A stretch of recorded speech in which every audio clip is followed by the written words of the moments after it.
Sidang lanjutan perkara yang menimpa Musfi Ishak atau Abu Laut dengan agenda pemeriksaan saksi digelar di ruang sidang Pengadilan Negeri atau PN Banda Aceh, Rabu siang kemarin. Sidang perkara dugaan pencemaran nama baik yang dilakukan Abu Laut terhadap Said Muhammad Mulyadi di sosial media TikTok beberapa waktu lalu itu. Jaksa Penuntut Umum atau JPU menghadirkan 3 orang saksi ke muka persidangan, salah satunya Said Muhammad Mulyadi selaku pelapor. Sidang yang dipimpin R. Hendral sebagai hakim ketua serta didampingi oleh 2 hakim anggota Hamzah Sulaiman dan Saptika Handini. Dalam persidangan, usai diambil sumpah saksi, Said Muhammad Mulyadi yang juga sebagai pelapor atas perkara tersebut menyampaikan keberatan atas siaran berita bohong dan komentar Abu Laut yang mengatakan saksi sebagai agen prostitusi hingga agen sabu. Di muka persidangan, majelis hakim juga sempat memutar kembali siaran video yang diupload oleh terdakwa Abu Laut melalui media sosial akun TikTok dengan nama Abu Payapasi. Said Muhammad Mulyadi juga mengaku bahwa orang tuanya sempat sakit usai melihat video yang diunggah terdakwa Abu Laut beberapa waktu lalu. Saya laporkan karena memang konten Payapasi seperti kita dengar barusan itu sangat merugikan saya. Karena di situ yang pertama fitnah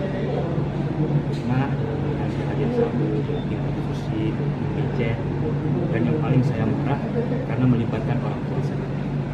Jadi kenapa saya melaporkan ini hal yang paling besar karena itu menyangkut dengan nama baik orang tua saya dan ada kata-kata kru dan keturunan-keturunan. Ada kata-kata bi itu dalam. Makanya kami semua kerabat-kerabat dari Said ini merasa namanya ke bawah dan mereka kemudian protes ke saya. Kenapa ini nggak dipersoalkan? Ini kemudian saya laporkan ke Polda Aceh.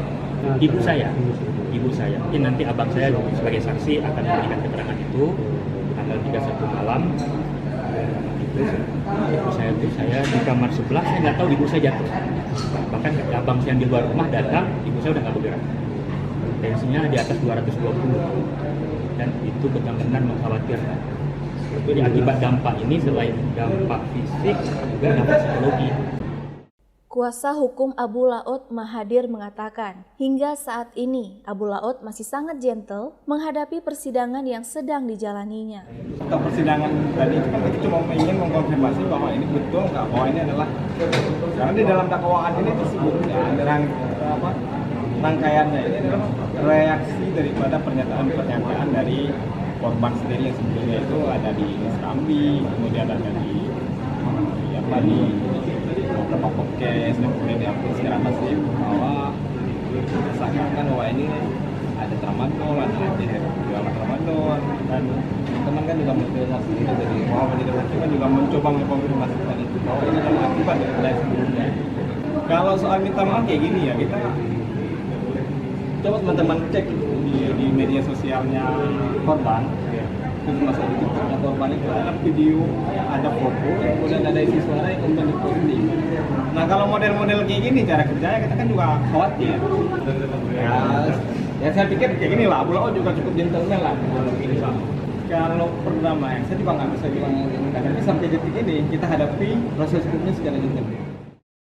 Usai menjalani sidang pemeriksaan saksi, Hakim Pengadilan Negeri Banda Aceh juga mengabulkan permohonan pengalihan penahanan menjadi tahanan kota terhadap Abu Laut. Dari Banda Aceh, Lala Nurmala melaporkan untuk Puja TV Aceh.